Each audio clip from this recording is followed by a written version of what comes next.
تھوڑا سا میں نے آپ کو بتایا کہ کہنے والا کون ہے اور کتاب کون سی ہے. ہم نے تو صرف قرآن خوانی کے لیے قرآن رکھا ہوا ہے، ختم پڑھ لو اس کے لیے قرآن رکھا ہوا ہے. اور ہمارے بیچارے قرآن جیسا مظلوم کم از کم بر صغیر میں تو شاید ہی کہیں ہو، بالکل ان پڑھ خطیب بن کے بیٹھے تقریریں کر رہے ہوتے ہیں. مولوی صاحب بیان کر رہا تھا یوسف علیہ السلام کا قصہ. یوسف علیہ السلام کو ان کے بھائیوں نے کنویں میں ڈالا، تو وہ ہمارے یہاں طرز بھی لگاتے ہیں. جب یوسف علیہ السلام انہوں نے بھائیوں نے کنویں چڑھا دیا، آواز آئی، اگو بھول گیا لَتُنَبِّئَنَّهُمْ بِأَمْرِهِمْ هَٰذَا، تو آواز آئی اور یاد کر رہا ہے. اب یاد آیا نہیں تو کہتا ہے اوے لوگو مسئلہ سن لو، پھر نہ آکھے جب مولوی نے دسیا نہیں. جب یوسف علیہ السلام انہوں نے بھائیوں نے کنویں چڑھ رہا تھا، آواز آئی، اب پھر بھول گیا. پھر کہتا ہے پھر یاد نہیں آیا.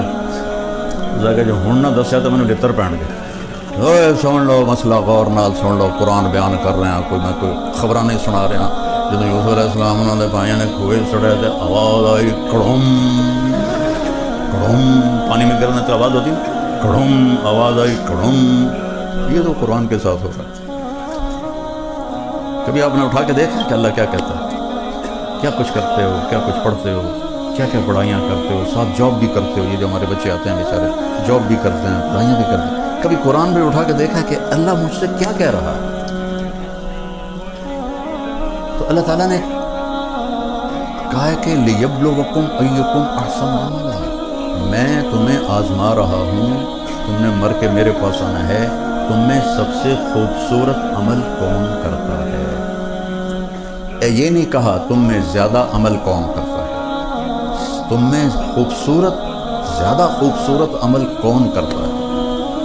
صحابہ اتنے عبادت گزار نہیں تھے جتنے تابعین تھے. صحابہ کا اتنا علم نہیں تھا جتنا تابعین کا تھا.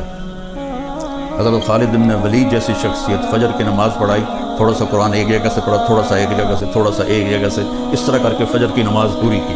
وہ سلام پھیر کر کہنے لگے بھائی جہاد نے مجھے قرآن بھی نہ سیکھنے دیا. اور بعد میں کتنے بڑے بڑے علامہ آئے، لیکن وہ کسی ایک صحابی کے برابر نہیں ہو سکتے کہ صحابہ تھے احسن عمل. ان کا عمل ان پر نور نبوت پڑا تھا. نور نبوت کی روشنی اور ان لائٹوں کی روشنی میں تو بہت بڑا فرق ہے. تو صحابہ تھے احسن عمل. بعد کے لوگ تھے اکثر، کسی صحابی نے 40 سال فجر کے عشاء کے وضو سے فجر نہیں پڑھی، کسی صحابی نے. تابعین کتنے ہیں جنہوں نے عشاء کے وضو سے فجر کی نمازیں پڑھی. تو اللہ تعالیٰ ہمیں ہمارا پیپر ہو رہا ہے تو میں خلاصہ کر کے بتا رہا ہوں کہ ہم میں سے زیادہ خوبصورت عمل کون کرتا ہے. ایک واقعہ سناتا ہوں. تبوک کے موقع پر آپ نے فرمایا چندہ کٹھا کرو. حضرت عثمان رضی اللہ تعالیٰ عنہ نے 10,000 سپاہیوں کا کھانا پینا انتظام کیا اور 300 دینار اوپر دیے. ہمارے نبی ایسے آپ کے دیناروں کو ایسے ان سے کھیل رہے تھے. وہ فرما رہے تھے ما علی عثمان اللہ یعمل بعد، عثمان آج کے بعد تو کچھ بھی نہ کر، تیری جنت واجب ہو. عبد الرحمن بن عوف اپنا سارا مال اٹھا کے لے کر آئے اور پورا مال صدقہ کر دیا. ابو بکر سے حضرت عمر رضی اللہ تعالیٰ عنہ کوشش کرتے تھے آگے نکل جاؤں، کہیں تو آگے نکل جاؤں. تو اس موقع پر ابو بکر کے گھر میں غربت تھی اور عمر مالدار تھے. کہنے لگے بھائی عمر آج جو تو لے گیا بازی تک لے گیا، پھر تینوں نہیں لبنا ہے موقع. انہوں نے کیا کہ اپنے مال کو آدھا کیا اور اٹھا کے مسئلہ سمجھو اتنا بڑا گٹھا اٹھا کے لائے، اتنا بڑا. ابو بکر رضی اللہ تعالیٰ عنہ نے چھوٹی سی گٹھڑی اٹھائی ہوئی اور وہ لے کے آئے. اب دونوں مال سامنے پڑے ہوئے ہیں. ایک یہ مثال ہے اتنا ہے، ایک اتنا ہے، تو اندھے کو بھی نظر آ رہا ہے. ابو بکر تھوڑا لایا ہے اور عمر زیادہ لایا ہے.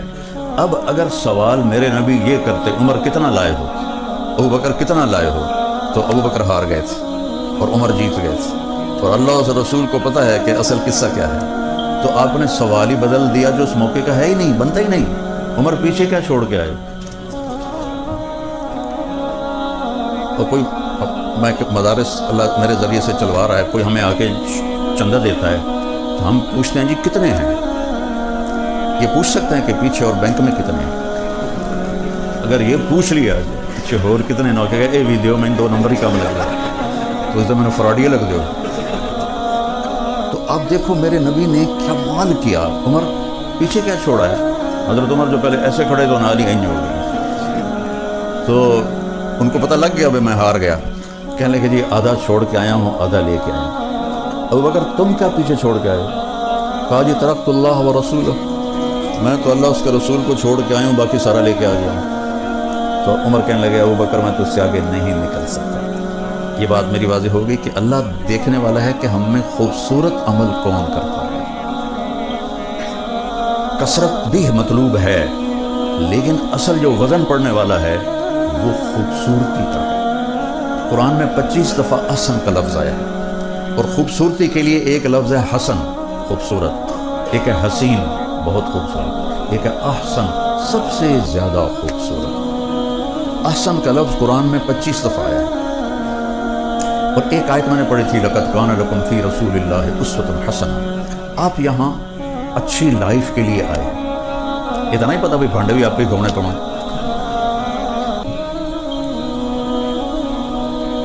لائف خوبصورت ہو وہ کپڑے گاڑی پیسے کے ساتھ اس کا کوئی تعلق نہیں، کیونکہ زندگی اندر ہے باہر نہیں ہے. یہاں اندر جب اندھیرا ہوگا تو باہر روشنی نہیں ہوگی. 100 بار چمن مہکا 100 بار بہار آئی، دنیا کی وہی رونق دل کی وہی تنہائی. زندگی اندر ہے. تو میرے نبی نے فرمایا اگر اپنی زندگی خوبصورت بنانا چاہتے ہو تو مالدار ہونا شرط نہیں، سید قریشی ہونا شرط نہیں، انگلینڈ امریکہ میں رہنا شرط نہیں، غریب ہونا شرط نہیں، بادشاہ ہونا شرط نہیں ہے. میرے محبوب کی زندگی تمہارے لیے خوبصورت ترین نمونہ ہے. اس کے لیے حسن کا لفظ نہیں آیا، حسنہ کا لفظ آیا. سبحان اللہ. قرآن بھی کیا شے میرے رب نے اتاری. کسی کے چہرے پر تل ہو یہاں تو کتنا خوبصورت ہو جاتا ہے. ہماری فیملی میں ایک بچی تھی، اس کے چہرے پر تل تھا تو اس کی خالہ کی بیٹی تھی، اس کے چہرے پر نہیں تھا. کہتی پتر میری بیٹی دی گال دینا اپنی گال میں لا دے شاید یہ تو بھی تیل آ جائے. تو چہرے کا وہ تل جو پورے چہرے کو حسین بنا دیتا ہے اسے عربی میں حسنہ کہتے ہیں. حسنہ حسن. یہی ہم سے منگوایا قرآن میں ربنا آتنا فی الدنیا حسنہ نہیں کہا، حسنۃ فی الآخرۃ حسنۃ وقنا عذاب النار. زندگی کو اگر خوبصورت بنانا ہے تو اپنے نبی کے طریقے پر آ جاؤ. مجھ سے ایک آدمی کہنے لگا آپ کو کون سا شاعر پسند ہے؟ میں نے کہا اقبال. کہنے لگا اس کے اشعار میں سب سے اعلیٰ شعر کون سا ہے آپ کے نزدیک؟ میں نے کہا کہ محمد سے وفاتوں نے تو ہم تیرے ہیں، یہ جہاں چیز ہے کیا لوح قلم تیرے ہیں. حسنہ اگر لائف اتنی خوبصورت بنانا چاہتے ہو کہ لوگ بھی دیکھ کر ان کو مزہ آئے یار کیا خوبصورت لائف ہے، تو میرے نبی کی غلامی میں آؤ، میرے نبی کے طریقے پر آؤ تو تم چہرے کا تل بن جاؤ گے لوگوں میں، ایسے حسین پرکشش بن جاؤ گے. اللہ اپنے بارے میں کہتا ہے فتبارک اللہ احسن الخالقین. چند مثالیں دے دیتا ہوں. لفظ احسن سب سے اعلیٰ حسین خالق ہے اللہ. ومن احسن من اللہ حکما لقوم یؤمنون. سب سے خوبصورت فیصلہ کرنے والا ہے اللہ. اللہ اپنے بارے میں کہہ رہا ہے صبغۃ اللہ ومن احسن من اللہ صبغہ. تیرے رب کا رنگ اس سے حسین رنگ اور کس کا ہو سکتا ہے؟ محمد مصطفیٰ صلی اللہ علیہ وسلم کی طرف اشارہ ہے. اللہ احسن، اللہ نے اپنے نبی کو کہا احسن، پھر کہا اللہ نزل احسن الحدیث. تیرے رب نے اتارا سب سے حسین کلام قرآن، سب سے حسین کلام قرآن. بہت خوبصورت. حضرت عثمان رضی اللہ عنہ فرمایا کرتے تھے کہ لوگوں کو قرآن کا پتہ چل جائے تو زندگی بھر قرآن سے آنکھیں نہ ہٹائیں، نظریں نہ ہٹائیں. ہمارا تو ہم ویسے ہی اجمی ہیں، ہم اجمی تو اجمی ہیں. اب عرب کے بدوؤں کا حال یہ ہے. ابن جوزی نے لکھا ہے کہ وہ امام صاحب نماز، یہ صحیح واقعہ ہے ایسا لطیفہ نہیں. امام نماز پڑھا رہا تھا، انہوں نے سورہ نوح شروع کی، انا ارسلنا نوحا الی قومہ. آگے بھول گئے تو پھر انہوں نے دوبارہ دہرایا انا ارسلنا نوحا الی قومہ. کسی نے لقمہ بھی نہیں دیا تو پھر بھول گئے. پھر تیسری دفعہ پڑھا انا انزلنا نوحا الی قومہ پیچھے ایک بدو عرب کھڑا تھا، کہنے لگا جو نو نہیں جانتا تو کسی ہور نو گھل دے. یہ صحیح واقعہ ہے، لطیفہ نہیں ہے. اِلَّمْ يَذْهَبْ نُوحٌ فَأَرْسِلْ غَيْرَهُ. تو عربوں نے یہ حال کیا ہوا ہے تو ہمارا کیا حال ہوگا.